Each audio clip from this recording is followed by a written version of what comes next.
Gas cylinder আপনি নিজে কিলা বুকিং করবা, বুকিং করিয়া এজেন্সিতে কিলা আনবা, কোন নম্বর কল করা লাগবো, কল করার পর কিরকম প্রসেস, 2-3টা ডাফ আছে। এটা সম্পূর্ণ আমি আজকের ভিডিওতে আপনাদের দেখাই।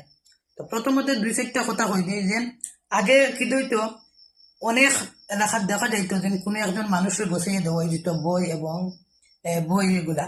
তাই কি ধরতে প্রত্যেক মাসে মাসে যেগুলাকে দরকার পড়তো তাই আনিয়া মানুষের গরো আনিয়া গাড়ি দিয়ে আনিয়া দিত। তো ইদানিং দেখা গেছে কিটা অনেক যারা গাড়ি দিয়ে আনিয়া দিয়ে তারা নিয়ে তারা বই গোছাই গেছে যে তুমি তাই আনিও, কারণ গ্যাস সিলিন্ডার এখন আনতে অনেক কষ্ট হয়। যারা তখন মানুষ তারা আনিয়া দেয়।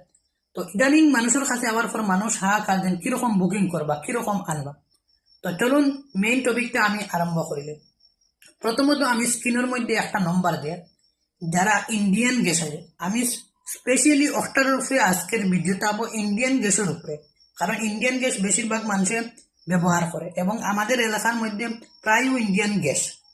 তো এই ইন্ডিয়ান গ্যাসের একটা স্ক্রিনের মধ্যে আমি যে নম্বরটা দিয়ে ও নম্বরে প্রথমে আপনারা যে মোবাইল নম্বরের লগে গ্যাস কানেকশন আপনার কানেক্ট আছে, চাহে ছোট মোবাইল হোক চাহে বড় মোবাইল হোক, ও মোবাইল থেকে ও নম্বর কল করবা। কল করার পর আপনার মোবাইলও ওই রকম একটা SMS আইব, আমি স্ক্রিনশট লাগাই দেখাই দেন, যেটার মধ্যে উল্লেখ থাকবো যে আপনি কল করছেন, কল করার পর 4 ঘন্টার ভিতরে আপনার SMS আইব যে আপনার রেফারেন্স নম্বর। 1-2 ঘন্টা হোক আধা ঘন্টা পরে আপনার রেফারেন্স নম্বর একটা আইব, এটাও আমি স্ক্রিনের মধ্যে দেখাই ওই রকম আইব। আবার পরে এরপরে আরো একটা নম্বর আইব। কি তৈব প্রথমে যে কল করবা, কল করার পর 4 ঘন্টার ভিতরে বা লগে লগে খেরোর দেখাইব ওই রকম SMS যেন আপনার রিফিলটা এই গ্যাসটা অমুক তারিখ ডেটটা মেনশন দেখাবো আনা হয়েছে, যার কারণে বর্তমানে কোনো বুকিং সিস্টেম নাই। নেক্সট যে বুকিং তাবইটা ঠিক নিচে 2 লাইন পরেও দেখিতরা আপনারা ও ডেটও আপনি বুকিং করতে পারবা।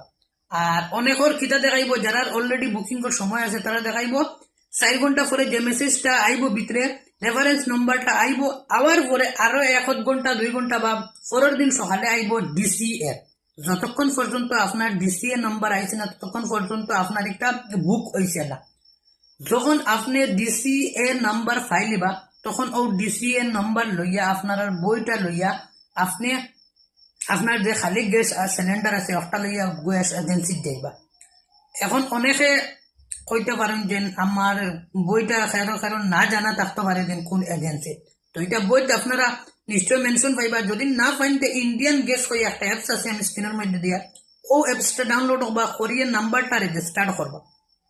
নাম্বার রেজিস্টার সিস্টেম হইল কি আপনারা ওখানে গিয়া ওই নিচে ক্লিক করবা, করার পরে রেজিস্টার করে অপশন আইব, আবার পরে মোবাইল নম্বর দিবা, দেওয়ার পরে আপনার ওটিপি যাইব, ওটিপি আপনার হিরবার বয় বা বয় মোবাইল নম্বর রেজিস্টার করিয়া পাসওয়ার্ড একটা বানাইবা, বানাইয়া হিরবার লগ ইন করবা।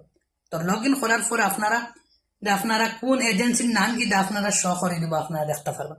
তো আপনারা DCA নাম্বার গিয়া গ্যাস সিলিন্ডার লইয়া আপনারা গিয়া DCA নাম্বার দিয়ে আপনারা সিলিন্ডারটা আনতে পারবেন। তো এই বিষয়ে যদি খেরর কোনো ধরনের প্রশ্ন থাকে তাহলে অবশ্যই কমেন্টও জানাইবা।